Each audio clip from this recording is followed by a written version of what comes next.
ஒரு முறை ராஜாவும் அவங்க அப்பாவும் கோவிலுக்கு போயிருந்தாங்க. அப்போ ராஜா அங்க இருந்த சிங்கத்தை பார்த்து இப்படி கேட்டான். அப்பா அப்பா வாங்க ஓடிடலாம். ஏன்பா ராஜா, என்ன ஆச்சு? அப்பா இங்க பாருங்க எவ்வளவு பெரிய சிங்கம். ஆமாப்பா, இங்க சிங்கம் பொம்மை மாதிரி செஞ்சு வச்சிருக்காங்கப்பா சிலை. சீக்கிரமா இங்க இருந்து ஓடிடலாம்ப்பா, இல்லைன்னா இது நம்மள ஏதாவது பண்ணிட போகுது. இதெல்லாம் ஒன்றும் பண்ணாதுப்பா, இது வெறும் சிலை, பயப்படாத இரு. வெறும் சில ஒன்றும் பண்ணாதா? பண்ணாதுப்பா, இது சும்மா பொம்மை மாதிரி ஒரு சிலை, அவ்வளோதான், பயப்படாத.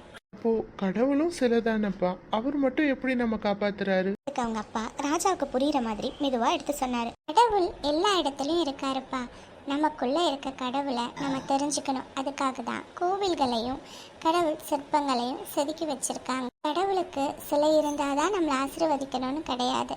அவர் ரூபமாகவும் அரூபமாகவும் நம்மளை சுற்றி இருக்காரு. கடவுளையோ இல்லை ஒரு சமயத்தை நம்புறவங்களுக்கு கடவுள் இருக்காரு.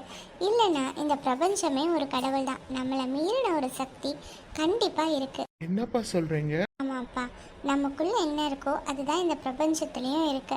நம்மளை மீறின சக்தி நம்மளை எப்பயும் காப்பாற்றிக்கிட்டே தான் இருக்கு, நம்ம எண்ணங்கள் மூலமா. எண்ணங்கள் மூலமாகவா? ஆமா, நம்மளுடைய எண்ணங்கள் நேர்மறையா இருந்தா நம்ம நினைச்சதெல்லாம் நல்லபடியா நடக்கும். சொல்ல போனா நம்ம நினைக்கிறது தான் நடக்குது. நம்ம நினைக்கிறதா நடக்குதா?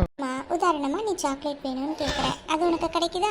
அதை நீங்க தானே வாங்கி தரீங்க. அதே மாதிரி தான் நம்ம என்ன கேட்குறோம், என்ன நினைக்கிறோமோ அதுதான் நடக்கும். நல்லதா இருந்தா நல்லதா நடக்குது, இல்லைன்னா என்ன நடக்கிறோமோ அதுதான் நடக்கும். ஆமாம்பா, எனக்கு இப்பதான் புரிஞ்சுது. ஆமா, அதனாலதான் சொல்றேன், நமக்குள்ள இருக்க கடவுள் கிட்ட நம்ம உண்மையா இருக்கணும். அந்த கடவுள் இருக்காருங்கிறத நமக்கு புரிய வைக்கிறதுக்காக தான் கோவில்களும் சிற்பங்களும். இப்போ புரிஞ்சுதுப்பா எனக்கு.